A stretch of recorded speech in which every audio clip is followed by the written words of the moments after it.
어제 우리 부활절 바로 앞두고 우리 온 성도들 함께 모여서 교회 청소했습니다. 아침 일찍부터 우리 또 성전 미화하시고 또 교회 곳곳을 청소하시면서 부활의 기쁨 함께 나누는 또 준비하는 그런 귀한 시간이었습니다. 오늘 부활 예배에 오신 모든 성도님들 감사하고 또 축복합니다. 우리 좌우 옆에 분들 보시면서 우리 주님 부활하셨습니다. 부활의 인사 한번 나누시기 바랍니다. 지난 우리 사순절 동안 예수님이 나는 무엇이다 라는 제목으로 함께 우리 말씀의 은혜 나누었습니다. 우리말에는 나는 너는 에서 주어의 다음에 이제 이 주격 조사라고 하죠. 그래서 주어에 이렇게 붙어 있는데 이 서양어 영어나 독어나 불어에 보면 이 비동사라고 해서 존재 동사가 완전히 딱 분리가 되어 있죠. 독일어의 자인 동사라든지 불어의 에트르 동사라든지 다 완전히 분리되어서 하나의 자리를 갖고 있습니다. 예수님께서 나는 무엇이다, I am 무엇이다 라고 하면서 7가지 우리 사순절 동안 하나하나 살펴보았는데 여러분 기억나십니까?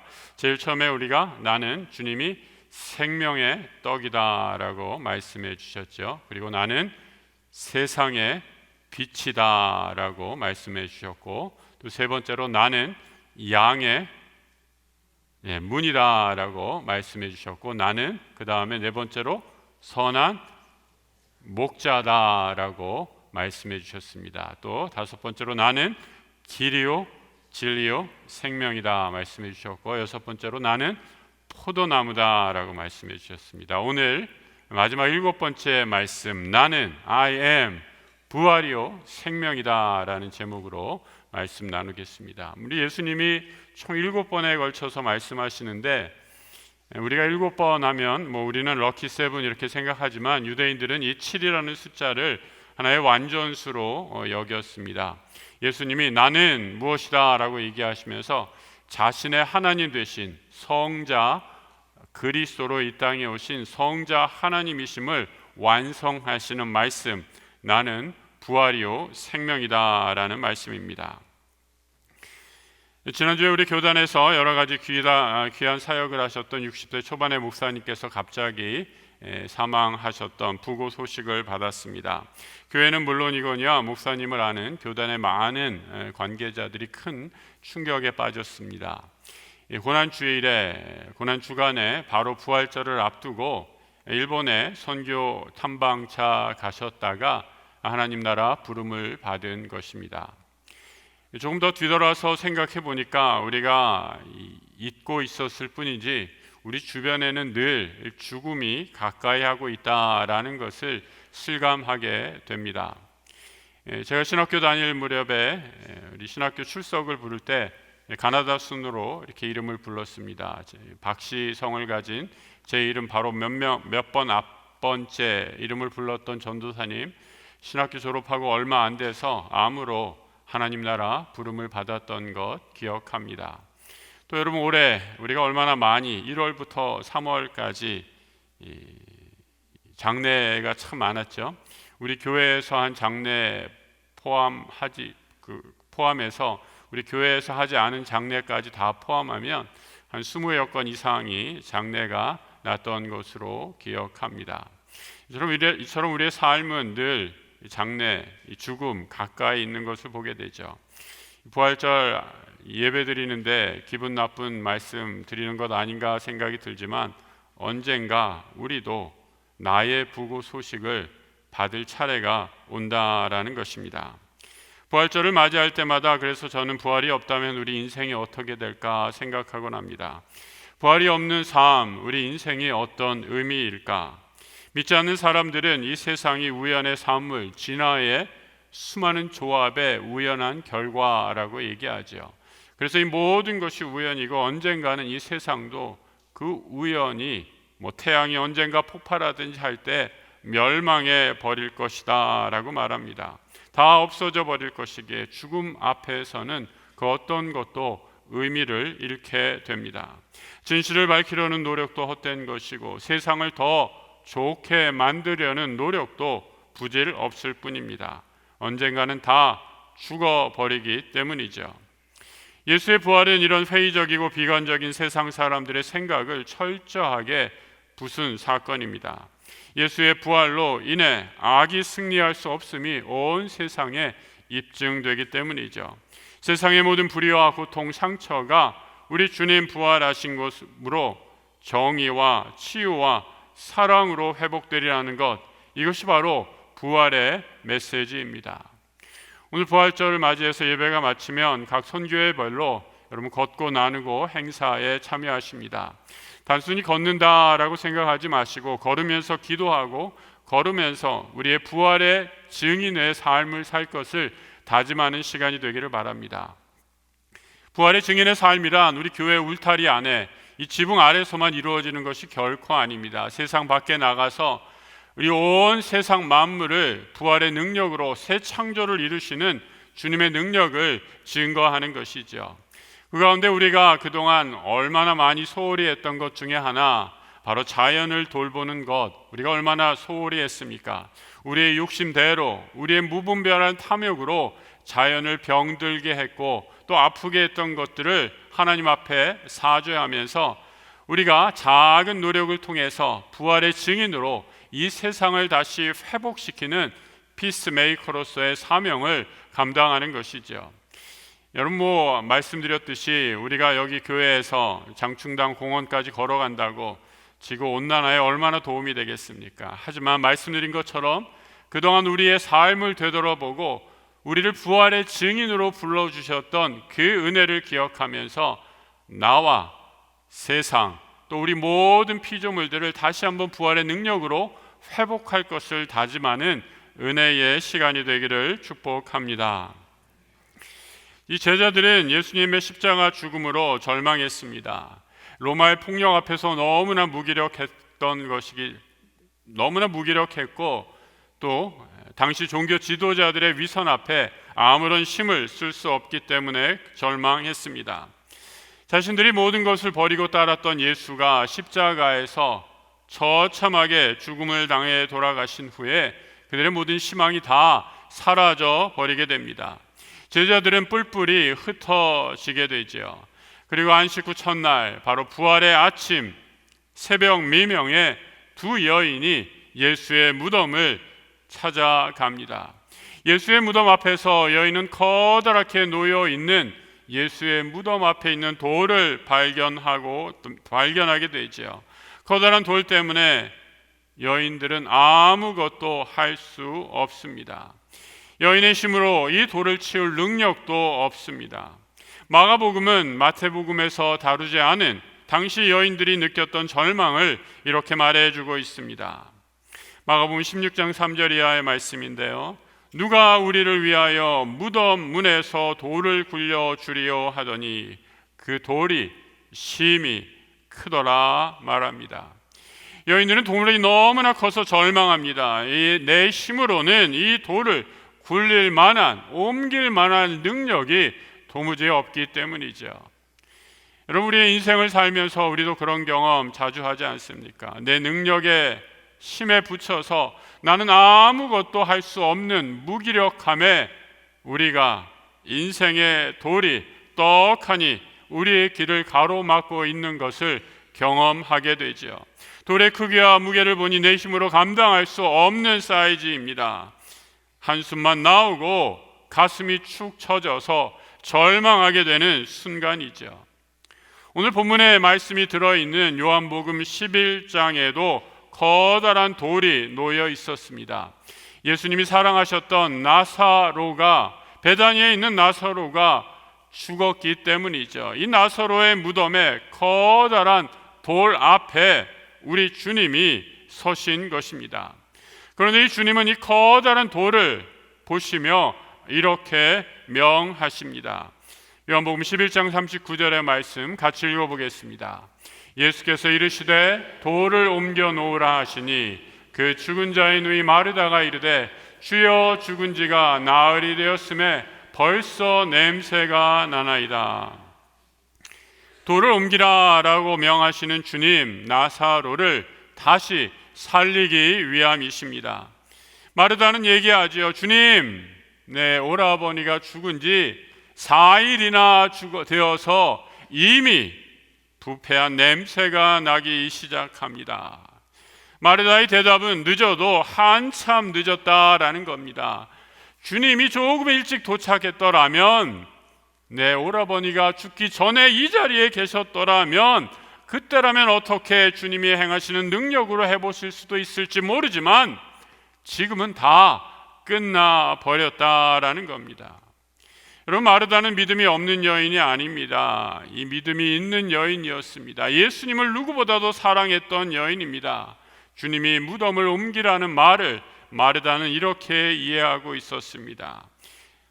11장 24절의 말씀이죠. 마르다가 이르되 마지막 날 부활 때에는 다시 살아날 줄을 내가 아나이다. 당시의 유대인들 다수는 부활을 믿었습니다. 하지만 유대인들의 부활은 예수 없는 부활입니다. 흔히 메시아 사상이다라고 이렇게 얘기하죠. 메시아가 심판주로 이 땅에 다시 오셔서 끝까지 믿음을 지킨 의인들은 다시 부활의 영광을 허락하시고 모든 악인들을 심판하실 것이다 라고 믿는 부활 신앙이었습니다. 그래서 이들의 부활 신앙에는 하나님은 죽을 수가 없었습니다. 하나님은 십자가에 달릴 수가 없는 분입니다. 완전하고 전능하신 분이기 때문입니다. 언젠가 세상의 왕으로 오신 메시아가 이 땅에 오셔서 모든 악을 멸하시고 심판하실 그때에 내 죽은 오라버니가 살아날 것입니다 라고 이렇게 고백하는 거죠. 마르다는 마지막 날에 부활할 것을 믿었지만 여전히 사랑하는 이의 죽음 앞에 슬프고 고통을 피할 수 없습니다. 그래서 우리 주님이 죽은 후에 나사로의 집에 베다니에 오신 것을 보고 주님을 보자마자 서러워 우는 것이지요. 조금만 더 일찍 오셨더라면 내 사랑하는 오라버니를 다시 볼 수 있을 텐데, 예수님도 나사로의 죽음 앞에 우시고 계십니다. 요한복음 11장 35절이지요. 예수께서 눈물을 흘리시더라. 우리말에는 세 어절로 되어 있지만 영어 성경에는 아주 간단하게 두 단어로 기록이 되어 있습니다. Jesus wept. 아마 성경에서 가장 짧은 구절이다 생각합니다. 예수가 우셨다. 여러분, 우리 주님이 왜 우셨을까요? 이제 곧 나사로를 살리실 것인데, 나사로를 살리실 것이면 웃으시면서 미소를 지으시면서 마르다야 울지 마, 내가 이제 나사로 살려줄게 라고 하면서 나사로를 무덤에서 일으키시는 것이 더 오늘 본문의 장면에 맞는 말 아닙니까? 마르다의 눈물과 주님의 눈물의 차이는 무엇이었을까요?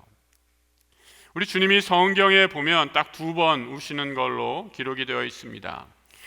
우리 주님도 우셨습니다. 언제 우셨는가? 예루살렘 성을 보시면서 그 예루살렘이 죄로 인해 이제 다 무너질 것을 바라보면서 예루살렘 성을 향해 눈물을 흘리셨다라고 말씀합니다. 또 오늘 본문에서 두 번째로 요한복음 11장에서 예수께서 나사로의 죽음 앞에 우시고 계십니다. 우리 주님은 죄로 인해, 사망으로 인해, 죄의 권세로 인해 믿음 없이 죽어갈 사람들의 인생을 생각하며 울고 계시고 있는 것이죠. 주님도 나사로의 죽음을 슬퍼합니다. 하지만 이보다 더 슬픈 것은 죽음으로, 죄와 사망 권세 아래 죽음을 피할 수 없는 인간의 실존으로 인해 누구보다도 슬퍼하신 것이죠. 인간은 그 누구도 죄가 주는 사망의 권세 앞에 아무도 벗어날 수 없기에 울고 계신 것입니다. 세상에서 아무리 많이 가진다 한들, 세상에서 아무리 높은 주위에 있는다 한들 인생은 죽음 앞에 불쌍하기 그지없는 삶이죠. 죽음은 모든 것을, 내가 가진 모든 소유를 순식간에 다 무로 만들어 버리기 때문이죠. 주님은 나사로를 다시 살리심으로 이제 자신이 죽음을 정복하고 다스리실 분임을 보여주십니다. 우리 주님이 나사로를 살리셨다고 여기저기 다니시면서 죽은 사람 다 일으켜 세워주시지는 않으셨습니다. 나사로가 다시 살아난 것 단 일회적인 사건이었습니다. 이후에 나사로도 다시 죽고 마르다도 죽고 우리도 언젠가는 죽을 것입니다. 하지만 우리 주님은 나사로를 다시 살리시는 능력을 행하심으로 내가 죽음을 다스리는 이 땅에 참 메시아로 오신 분임을 선포하고 계십니다. 오늘 요한복음 11장 25절 이하의 말씀 같이 한번 읽어보겠습니다.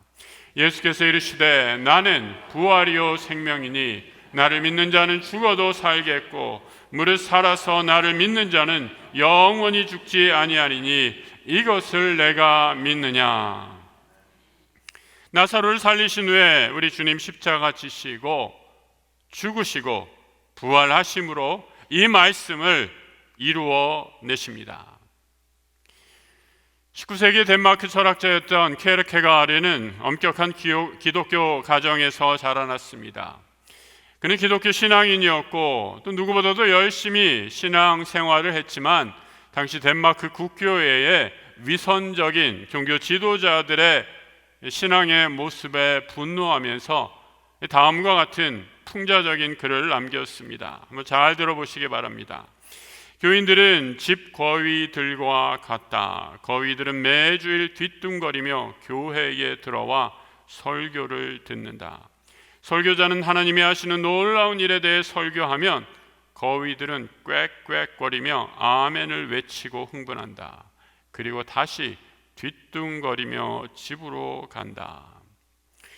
그리스도인들 당시 나는 구원받았다, 나는 종교 지도자다라고 하는 사람들의 종교 생활만 있고 종교 형식 껍데기만 있고 변화된 삶을 살지 못하는 위선적인 그리스도인들을 꼬집어서 풍자적으로 묘사한 그런 글입니다. 저는 젊은 시절에 이분의 글이 참 좋았습니다. 이 사이다 발언 같고 우리 기독교의 모순된 모습을 이처럼 잘 지적하는 사람이 또 있을까라는 생각을 했습니다. 그런데 나이가 점점 들면서 저도 이제 조금씩 뒤뚱거리기 시작하면서 우리의 신앙이 다 거짓이고 아무런 필요 없다, 위선이다라는 말에는 절대로 동의할 수 없습니다. 우리는 여전히 연약하고 비틀거리지만 우리의 유일한 소망이신 예수 그리스도, 그분이 나와 함께 하기 때문이죠. 나를 나되게 하는 건 내가 강해서가 아닙니다. 내가 잘나서가 아닙니다. 나를 구원하시고 나의 연약함과 부족함에도 나를 자녀 삼아 주시는 우리 하나님의 자비와 궁휼하심 때문입니다. 우리는 그 하나님을 바라보고 그 부활의 주님을 바라보며 한 걸음 한 걸음 걸어가는 것이지요. 우리 주님이 부활 먼 후에나 올 것임을 믿습니다. 하지만 나는 사랑하는 이의 죽음 앞에 슬퍼할 수밖에 없는 마르다입니다 라고 고백한 이 여인, 흔들리고 연약한 믿음입니다. 하지만 그는 흔들리는 가운데서도 주님을 붙잡습니다. 주님을 바라봅니다. 그리고 이런 귀한 믿음의 고백을 합니다. 요한복음 11장 27절인데요. 같이 한번 읽어보겠습니다. 이르되 주여 그러하이다. 주는 그리스도시요 세상에 오시는 하나님의 아들이신 줄 내가 믿나이다. 여러분, 이 고백은 많이 들어봤던 고백이죠. 마태복음 16장에 너희는 나를 누구라 하느냐 주님이 제자들에게 물으셨을 때 베드로가 주는 그리스도시요 살아계신 하나님의 아들이십니다 라고 했던 고백과 똑같은 고백입니다. 오라버니 죽음 앞에 주님이 여기 계셨더라면 내 오라비가 죽지 않았을 텐데요, 슬픔과 좌절, 절망을 토로했던 마리아. 하지만 그 연약함 중에서도 그는 주는 그리스도시요 살아계신 하나님의 아들이십니다 라는 믿음의 고백을 붙잡고 간 것입니다. 여러분, 이것이 바로 제자들의 고백이고 우리 교회 공동체의 고백인 줄 믿습니다. 여러분, 우리가 연약함에도, 나의 연약함에도, 부족함에도 이 자리에 앉아 있다는 것, 부활의 신앙이 나의 신앙이 되어서 주를 그리스도요 하나님으로 고백하는 믿음이 없이는 불가능한 일이죠. 예배의 자리에 참여한다는 것, 기적 중에 기적 같은 은혜입니다. 교회는 그래서 예수님의 부활 이후로 이 부활을 기억하며 안식일이 아닌 주일에 예배로 모입니다. 부활은 1년에 딱 한 번 부활절만 드리는 것이 아니라 매 주일 이 부활을 체험하는 예배의 자리에서 나는 죽고 부활하신 예수를 만나는 그 부활을 매주마다 경험하고 체험하는 것이지요. 로마 시대에 박해를 받던 교인들은 카타콤이라는 무덤에서 예배했습니다. 지금도 그곳에 가보면 해골로 사람들의 해골이 즐비한 곳에서, 이 무시무시한 음산한 곳에서 그 분위기를 느낄 수 있습니다. 예배드리는 분위기가 너무나 부적절한 곳 아닙니까? 하지만 이곳은 부활을 생각하기에 최적의 장소이죠. 죽음 넘어 예수 그리스도께서 약속하신 부활을 확신하며 예배한 것입니다. 세상을 살다가 어떤 어려움이 있어도 내가 감당할 수 없는 무거운 돌이 내 앞에 떡 놓여 있어도 부활하신 우리 주님만 나와 함께 하시면 나는 이길 수 있습니다. 믿음의 확신을 갖는 것이지요. 예수 그리스도가 부활하셨습니다. 그 부활하신 주님이 나는 부활이요 생명이다 말씀하십니다. 이 부활하신 주님을 붙잡고 늘 부활의 능력으로 살아가는 하나님 나라의 부활의 증인 되시길 우리 주님의 이름으로 축복합니다. 기도하겠습니다. 하나님 아버지, 우리를 위해 보내주신 독생자 아들 예수 그리스도 부활이요 생명임을 내가 믿습니다. 사망 권세 이기시고 부활하신 주님, 내 삶에 찾아오셔서 모든 질병과 사탄이 주는 죄, 어두움의 세력, 죽음을 물리쳐 주시고 부활한 주님을 붙잡고 날마다 승리하며 부활의 증인으로 살아가는 하나님 나라의 백성 되게 하여 주옵소서. 부활이요 생명이신 우리 주 예수 그리스도 이름으로 기도드립니다. 아멘.